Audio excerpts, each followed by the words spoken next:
কেউ তপস্যা বা সৎকর্ম দ্বারা যে শক্তি লাভ করে তা মন্দ কাজে ব্যবহার করে, তখন সেই শক্তি আল্লাহ ছিনিয়ে নেন। মানুষ যখন সৎকর্ম, তপস্যা, ইবাদত ও নেক নিয়তের মাধ্যমে আল্লাহর নৈকট্য লাভ করে, তখন আল্লাহ তাকে বিশেষ শক্তি, প্রজ্ঞা, মর্যাদা, নেতৃত্ব, আমানত দিয়ে সম্মানিত করেন। কিন্তু কোরআন বারবার ঘোষণা করে আল্লাহর দেওয়া এই শক্তি যারা মন্দ কাজে ব্যবহার করে তাদের থেকে সেই শক্তি ছিনিয়ে নেওয়া হয় এবং তাদের পতন অনিবার্য হয়ে যায়। শক্তি পেয়ে মন্দ কাজে ব্যবহার আল্লাহর কঠোর ধ্বংসের ঘোষণা।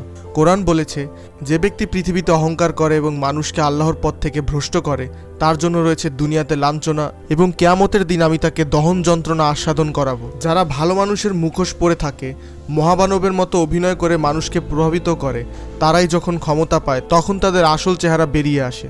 তারা সত্যকে ঢেকে রাখে, দুর্বলকে পিষে দেয়, স্বজনপ্রীতি করে, ক্ষমতা দিয়ে লুট করে, মিথ্যা বানিয়ে মানুষকে ধোঁকা দেয়, আল্লাহর দেওয়া শক্তিকে নিজ স্বার্থে অপব্যবহার করে। আর কোরআন সোজাসাপটা বলে, আল্লাহ মন্দকারীদের পথ নির্দেশ করেন না, অর্থাৎ তাদের অন্তর থেকে শক্তিই কেড়ে নেওয়া হয়, জ্ঞান হারিয়ে যায়, বিবেক শুকিয়ে যায়, হৃদয় অন্ধ হয়ে পড়ে। ভালো মানুষের মুখোশধারী দুষ্টের চরিত্র কোরআনের ভাষায়, তারা আগে ভালো ছিল, ক্ষমতা এসে কুলুষিত করেছে। কোরআনে আছে, তাদের মধ্যে এমন লোক আছে যারা বলে আমরা ঈমান এনেছি, কিন্তু যখন তাদের হাতে ক্ষমতা আসে তখন তারা দেশে অশান্তি সৃষ্টি করে, ফসল নষ্ট করে, মানুষকে ধোঁকা দেয়। এদের ক্ষমতা না থাকলে ধর্ম, নীতি, মানবতার কথা বলে, ক্ষমতা আসাতেই তাদের আসল মুখ বেরিয়ে পড়ে। তারা চিটার, বাটপার, ধোঁকাবাজ। কোরআন বলে, দুর্ভোগ সেই প্রতারকদের জন্য যারা নিজে পূর্ণ মাপ গ্রহণ করে কিন্তু অন্যকে কম দিয়ে ঠকায়। তাদের রক্তে মিথ্যার বিষ। তারা আল্লাহর নামে মিথ্যা শপথ করে, মানুষকে ধোঁকা দেয়। আজ আমরা ঠিক এমনই মানুষ দেখি, মুখে সৎপথ, ভেতরে অন্ধকার। আল্লাহ শক্তি দেন আর আল্লাহই সেই শক্তি কেড়ে নেন। মানুষের সৎকর্ম থেকে অর্জিত শক্তি যদি মন্দ কাজে ব্যবহার করা হয়, কোরআন জানিয়ে দেয়, তোমাদের কাছে যা ভালো ছিল আল্লাহ তা ছিনিয়ে নিয়ে নিকৃষ্ট অবস্থায় পরিণত করে দেন, কারণ তোমরা কৃতজ্ঞ হও না।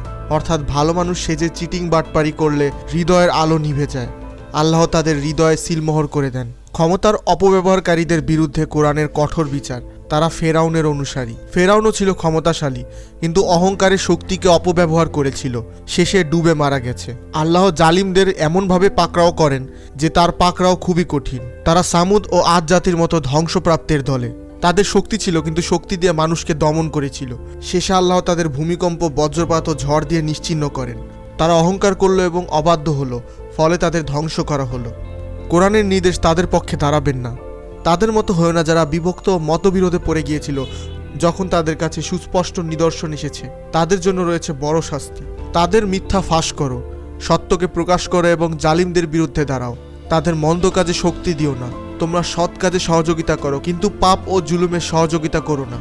ভালো মানুষের অভিনয় একসময় ভেঙে পড়ে, ক্ষমতার অপব্যবহারকারী সবসময় পতিত হয়।